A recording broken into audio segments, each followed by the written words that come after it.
So originally, I filmed a recap at the end of each day, um, but I don't know how to do editing on this computer.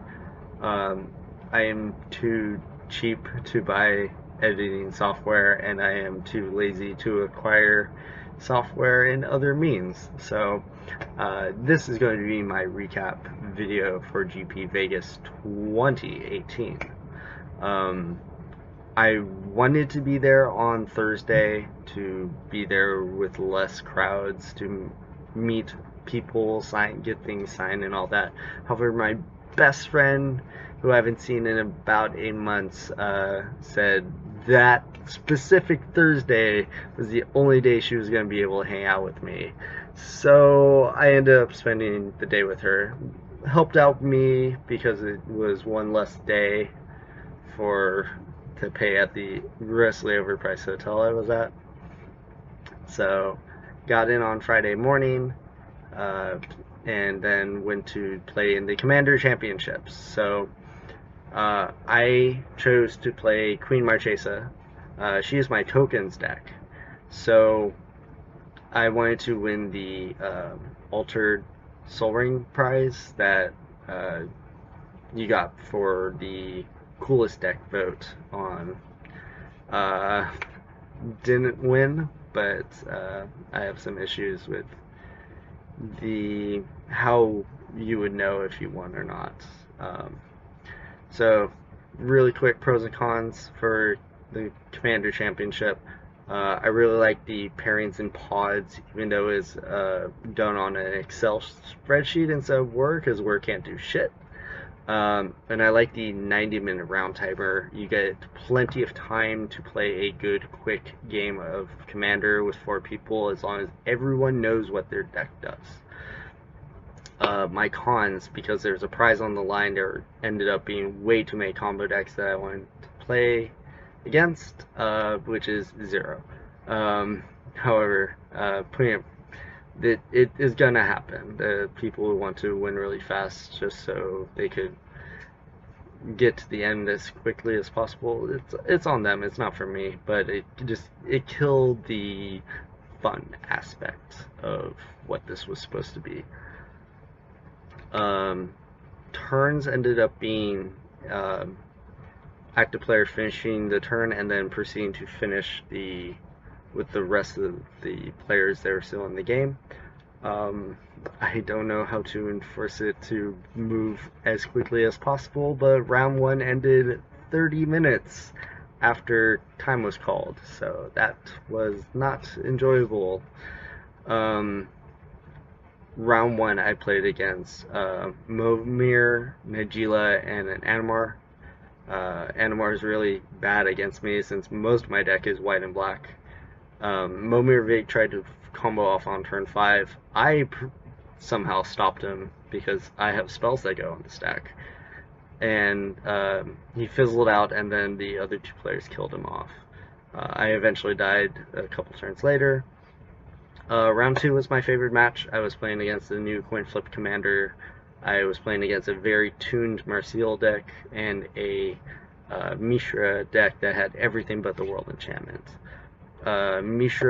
Marseille locked down the game pretty quickly, but I managed to sneak in a Perforos at the opportune time, killed off the Mishra deck, then the Marseille deck, and then the coin flip guys lost because they missed one coin flip. He would have won since I was at 4.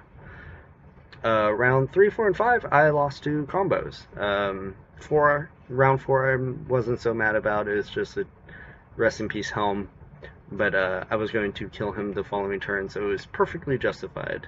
Round 3 was the Teferi Planeswalker combo deck, and round 5 was the Ally Food Chain combo deck.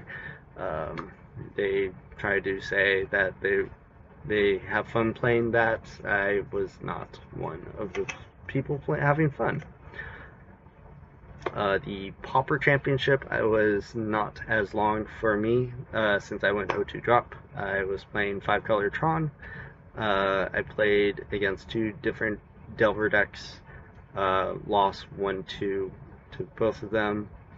I got a free draft because I bumped into Jordan from Sicky MTG.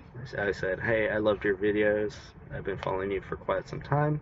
She's like, oh, thanks. Here, have a free draft. I don't know the sponsorship thing that she got, but it was pretty cool. I drafted Mono Blue Antiquities War because I decided to just train wreck my entire draft. I did get some good cards out of it. I got the Tempest Jin, pack 2, pick 4, and like a 7th or 8th pick self-replicator. And then I hate drafted a Aerial, pack 3, pick 2, but I already had a Raf Capuchin from pack 1, and I'm like, wait, I could splash this. I have 2 compasses and a Skittering Surveyor, so my mana base was Memorial Genius, Swamp, Plains, and 14 Islands. I got to the finals and lost to black-red removal spells. Still had fun. Lot of artists were there, but the artist for Rings of Bright Earth was there. So this is an artist proof that I picked up a couple years ago, but it was art. The backside's just blank, so I asked him to draw on it. So he drew the hand, the fire, and all that. So and then it's like, do you want it colored? Because he really likes using his airbrush. I'm like, sure, make it colorful. So it's nice and beautiful and vibrant, and this is now my favorite card I own. So that was awesome. I met a lot of content creators. It was the big thing for me, was that I was going to meet all these people from the internet and see them as real people. I met Tracy, the MTG goddess, had dinner with her on Friday night, played Magic with her on Sunday before she left, and got her and everyone else to sign cards that I brought for them.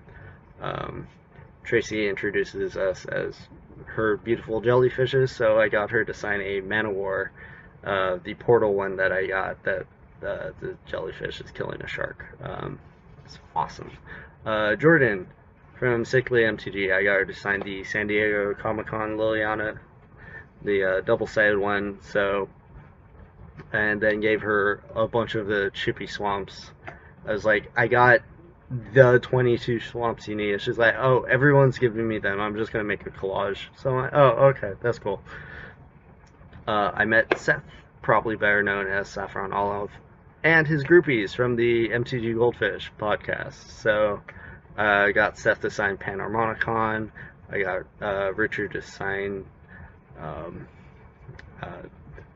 that bad tutor I don't play anymore, and Tomer got to sign my Mystic Remora.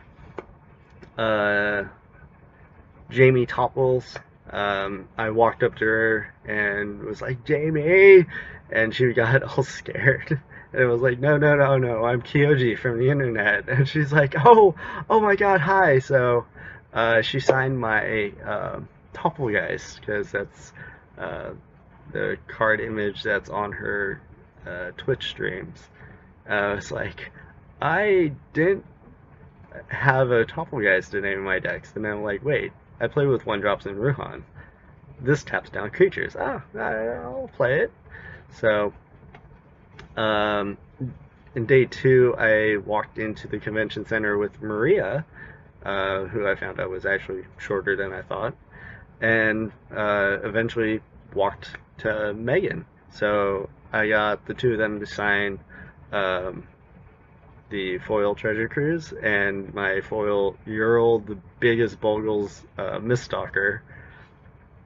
I was so close to going to the Bare Naked Ladies concert with Maria, but the reason why I didn't go was because I was taking way too much time to get a card signed from Creepy Rudy from Alpha Investments. So I got this bizarre Baghdad at the convention center. I traded about $2,000 or 2,000 cards. Got about $1,400. Bought this for $960. Um, Made him sign it. His film crew filmed the entire thing, so eventually that's going to be on YouTube. Other content creators that I love that I ended up seeing but didn't have cards to sign. Bumped into Ben Bateman. I used to listen to his Masters of Modern podcast. I don't play Modern, so there's really no point for me to listen to it. But I also followed him on Anchor when I had my old phone. Saw Mark Rosewater for the second or third time. Still awesome person. He does a great job for the game. And Josh Kwai from the Command Zone. I meant to play Magic with him, but I ended up missing out on Sunday when I was originally planning to play him. But now he has a face to go with the fake name that I have from the internet. And on Sunday, while I was waiting for Josh Kwai to show up, but that didn't happen, I ran into Andy from the Commander Brews podcast and Phil DeLuca from Commanderin, and I had a interesting game with the two of them and one of their fans. I was playing my Pauper Child of Lara deck that does one of two things. It's either kill the baby repeatedly and piss off everyone, or loop Ghostly Flicker with interesting cards and piss off everybody. So naturally, everyone arch-enemied me out of the game. I'm like, you're afraid of all these commons. Why? I don't understand. But had a good time. Got some FaceTime on the Commander and YouTube channel at some point, maybe? I don't know. I'll see it when I see it. So, Grand Prix are fun, even if you're not in the main event. I don't think I played a main event Grand Prix in at least 7 years, but if you could go to a Grand Prix, go to a Grand Prix. There's lots of other things to do. There's million side events, artists, people from the internet that you follow, pros. I saw so many pros and I didn't care because I've always seen them. But the beta draft was a very good highlight of the weekend. Next week, I don't know what I'm doing yet. It's either a deck tech or a very controversial very, very, very controversial topic. So, until then, have a good night.